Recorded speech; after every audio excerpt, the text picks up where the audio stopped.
For 1 hour you can taste literally anything you want without dying. What would you taste first? Lava flow. I bet it would just taste like ash and dirt, but I have always found those puffy flows are forbidden snacks. Success. Nuclear waste.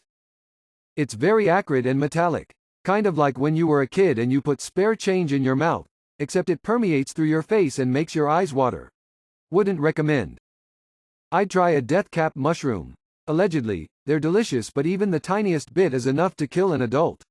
So I'd spend my hour walking in the woods sampling wild mushrooms. Might as well make the most of it. The elephant foot in Chernobyl.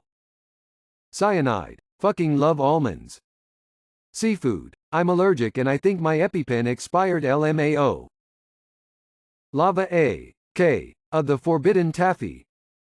If Harry Potter was the main villain, who would be able to defeat him? That aunt and uncle could just drift him down the river Milo and Otis style. Neville was the backup hero. Straight up. Hermione, easy. She might not be the best at dueling, but she's smart enough to beat him without going head to head. A parental consent form. Edit. Bloody hell. Take a shot at orphans and get 2 gold and 20k upvotes. I bloody love Reddit. Thanks all. An orphan's worst nightmare.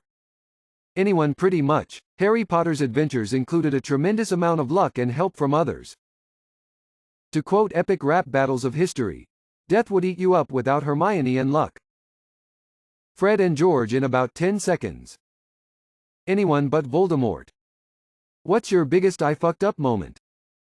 My ex left her panties at my house a few months before I started dating my current girlfriend, and when I found them I thought they were my currents. Needless to say, when I handed her the panties like, "Hey, you left these," with a smile on my face, and she told me they weren't hers, my heart dropped like an anvil. She was definitely pissed off for a few days, but we're fine now. For me, not a lot of fucked up moments yet, but me and my brother sprinted on a pedestrian crossing and got hit by a car about 7 years ago. I realized that I had fucked up when I noticed I was flying through the air. I read a manifest wrong and pumped the wrong chemical down an oil well and literally ruined a brand new well worth about $4 million. They had to abandon it. Well then.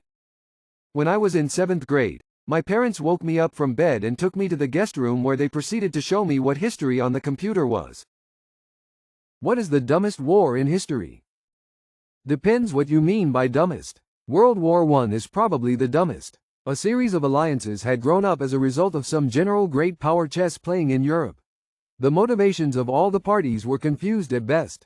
A single assassination set it off, pulling the great powers into a massive conflagration due to their treaty commitments.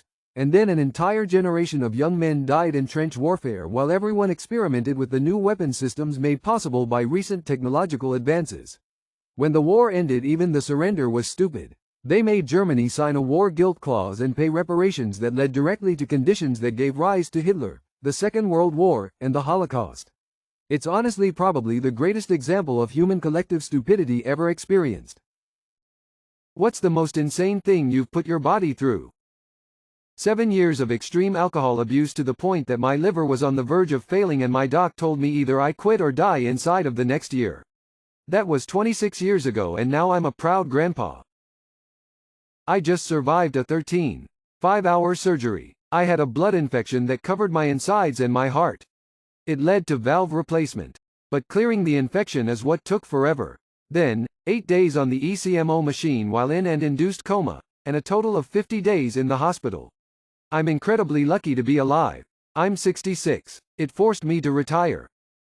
I carried a woman 4 miles down a rocky trail after discovering she'd injured herself. Storms were approaching and she was not quite below tree line. I learned later that she'd broken her tibia and fibula. I'm a 5 feet 6 inches 130 pounds woman. I was insanely sore the next day.